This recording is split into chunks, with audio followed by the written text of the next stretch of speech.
వినాయక చవితి సందర్భంగా కాణిపాకం వరసిద్ధి వినాయక స్వామి ఆలయాన్ని సర్వాంగ సుందరంగా ముస్తాబు చేశారు అధికారులు. తెల్లవారుజాము నుంచి స్వామివారికి ప్రత్యేక అభిషేకాలు, పూజలు నిర్వహించారు అర్చకులు. ఇక ఇవాళ 1,00,000 మంది వరకు స్వామివారిని దర్శించుకుంటారని అధికారులు అంచనా వేస్తున్నారు.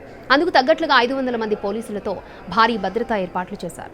అటు నేటి నుంచి 21 రోజుల పాటు స్వామివారి బ్రహ్మోత్సవాలను అంగరంగ వైభవంగా నిర్వహించడానికి అన్ని ఏర్పాట్లు పూర్తి చేశారు ఆలయ అధికారులు. దీనికి సంబంధించి మరిన్ని వివరాలను మా ప్రతినిధి కార్తీక్ అందిస్తారు. భక్తుల రద్దీ అయితే కొనసాగుతూనే ఉంది.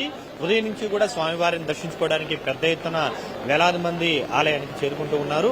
ఏదైతే వినాయక చవితి సందర్భంగా ఆలయాన్ని కూడా సర్వాంగ సుందరంగా ముస్తాబు చేసినటువంటి పరిస్థితి, వివిధ రాష్ట్రాలకు చెందినటువంటి పూలతో ప్రత్యేక అందాన్ని ఆలయానికి తీసుకుని వచ్చారని చెప్పుకోవాలి. భక్తులు ఆలయానికి లోపల అడుగు పెట్టినప్పటి నుంచి స్వామివారి దగ్గరకు వెళ్లేంత వరకు కూడా ఆ మొత్తం కూడా ఈ యొక్క భక్తిభావంతో ఓలలాడేగా కూడా మొత్తం పరిసర ప్రాంతాలన్నింటినీ కూడా సర్వాంగ సుందరంగా ముస్తాబు చేసినటువంటి పరిస్థితి. ఈ నేపథ్యంలోనే ఉదయం నుంచి కూడా భక్తుల తాకిడి అనేది కూడా విపరీతంగా ఇక్కడ పెరిగిందని చెప్పాలి. పెద్ద ఎత్తున భక్తులందరూ కూడా వివిధ ప్రాంతాల నుంచి వచ్చినటువంటి వాళ్ళందరూ కూడా స్వామివారి అయితే దర్శనం చేసుకుంటూ ఉన్నారు. అయితే పెద్ద ఎత్తున వీఐపీలు కూడా వస్తున్నటువంటి క్రమంలో దర్శనానికి ఆలస్యం అవుతుందనేది మాత్రం సామాన్య భక్తులు చెప్తున్నటువంటి మాట. ఒకవైపు వీఐపీలను, ఒకవైపు సామాన్య భక్తులను ఇరువురిని కూడా ఇద్దరిని కూడా కంట్రోల్ చేసుకుంటూ కూడా ఏదైతే ఆలయ అధికారులు అయితే ఏర్పాట్లు చేశారు.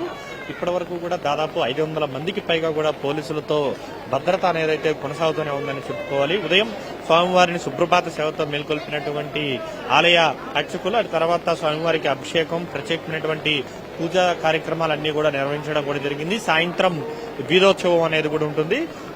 రేపు ఉదయం నుంచి కూడా ఏదైతే ఉత్సవాలు అనేది కూడా ప్రారంభమవుతాయి. దాదాపు 21 రోజుల పాటు దేశంలో ఎక్కడా లేని విధంగా బ్రహ్మోత్సవాలు అనేది మాత్రం ఒక్క కాణిపాకం ఆలయంలోనే జరుగుతుంది. సో ఆ దిశగా మొత్తం బ్రహ్మోత్సవాలకు సంబంధించినటువంటి ఏర్పాట్లన్నీ కూడా పూర్తి స్థాయిలో ఏర్పాట్లు అన్ని కూడా చేశారని చెప్పుకోవాలి.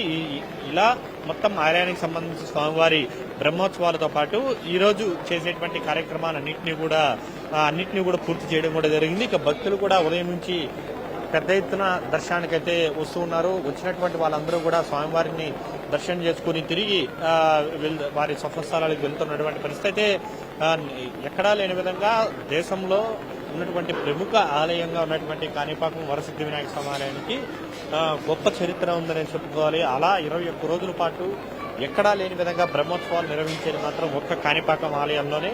అది కూడా ఈ రోజు నుంచి వినాయక చవితి నుంచి ప్రారంభమయ్యి ఈ నెల 27వ తారీఖు వరకు కూడా ఈ యొక్క ఉత్సవాలు అనేది కూడా కొనసాగుతూనే ఉంటుంది. మూషిక వాహన సేవతో పాటు అన్ని వాహన సేవలు అనేది కూడా ఆలయ అధికారులు నిర్వహించడానికి కూడా సిద్ధమయ్యారని చెప్పుకోవాలి. సో ఇలాగా భక్తిభావంతో ఆలయంలోకి అడుగుపెట్టినప్పటి నుంచి దర్శనానికి వెళ్లేంత మునుపు వరకు కూడా భక్తిభావంతో ఓలలాడే విధంగా కూడా ఆలయాన్ని అత్యంత అద్భుతంగా కూడా పూలతో, విద్యుత్ దీప కాంతంతో అలంకరించినటువంటి పరిస్థితి. స్వామివారి దర్శనానికైతే పెద్ద ఎత్తున భక్తులు చేరుకుంటున్నారు. ఇప్పటి వరకు కూడా దాదాపు 40,000 మందికి పైగా కూడా స్వామివారిని దర్శనం చేసుకున్నట్టు సమాచారం. అయితే రాత్రికి దాదాపు 1,00,000 మంది వరకు కూడా ఆలయానికి చేరుకునే స్వామివారి దర్శనానికి వస్తారని చెప్పి తెలుస్తుంది.